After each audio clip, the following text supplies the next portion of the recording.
हाँ दोस्तों, कैसे हैं? आज के वीडियो में आपके लिए वेद के बाद दूसरा अंग होता है क्या, वेदांग। इसकी चर्चा होने जा रही है जो एग्जाम्स के लिए टेट, सुपर टेट, यूपीपी, इन सब के लिए बहुत इम्पोर्टेंट है। चलते हैं अपने टॉपिक की तरफ और आपको समझाते हैं वेदांग के बारे में। जैसा कि चर्चा हो गई थी वेदों की, तो वेदांग क्या है? वेदांग, इसका संधि विच्छेद हम करेंगे तो वेद प्लस अंग, यानी वेदों को जानने के लिए जिस अंग की जरूरत होती है उसको ही हम वेदांग कहते हैं। अब देखिए वेदांग कितने हैं? 6 हैं।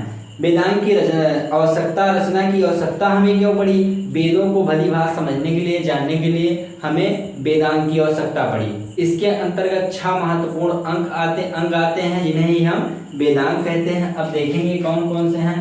फर्स्ट है शिक्षा, वेदों को जानने के लिए शिक्षा की आवश्यकता होगी। दूसरा ज्योतिष, और तीसरा कल्प, चौथा व्याकरण। शिक्षा, ज्योतिष, कल्प, व्याकरण, छंद और निरुक्त।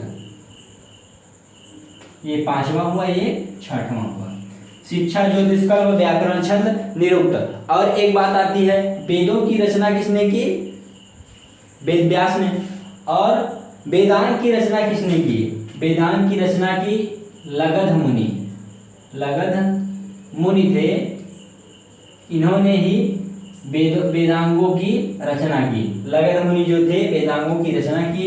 अब देखिए वेदांग ये वेदों को जानने के लिए प्रयोग किए जाते हैं। वेदों को जानने के लिए शिक्षक प्रयोग होता है। शिक्षक मतलब शब्द उच्चारण विधि हमको शिक्षा के माध्यम से पता चलता है।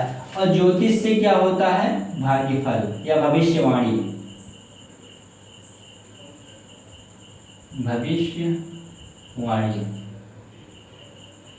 और तीसरा क्या है? कल्प, इसमें समय।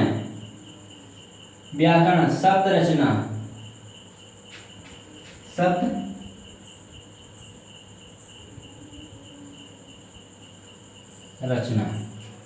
और छंद का मतलब होता है चतुष्पदी श्लोक, 4 पदों वाला श्लोक। इन सब के माध्यम से हम वेदों को जानेंगे। निरुक्त मतलब होता है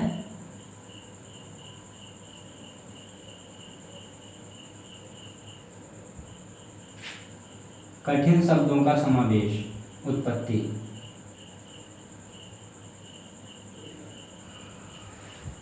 तो वेदों को भली भांति जानने के लिए लगध मुनि ने 6 वेदांग दिए, जिसका उपयोग वेदों को जानने के लिए किया जाता है। जैसे शिक्षा, ज्योतिष, कल्प, व्याकरण, छंद, निरुक्त। शिक्षा का अर्थ ज्ञान से है, यानी जैसे वेदों को जानने के लिए हमें पहले क्या होनी चाहिए? शिक्षा।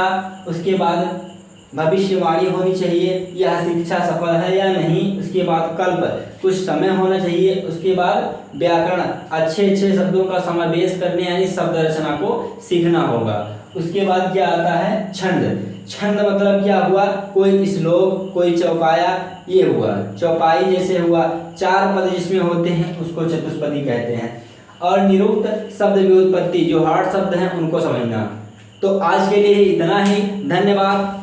मुस्कुराते रहिए, हंसते रहिए। जय हिंद।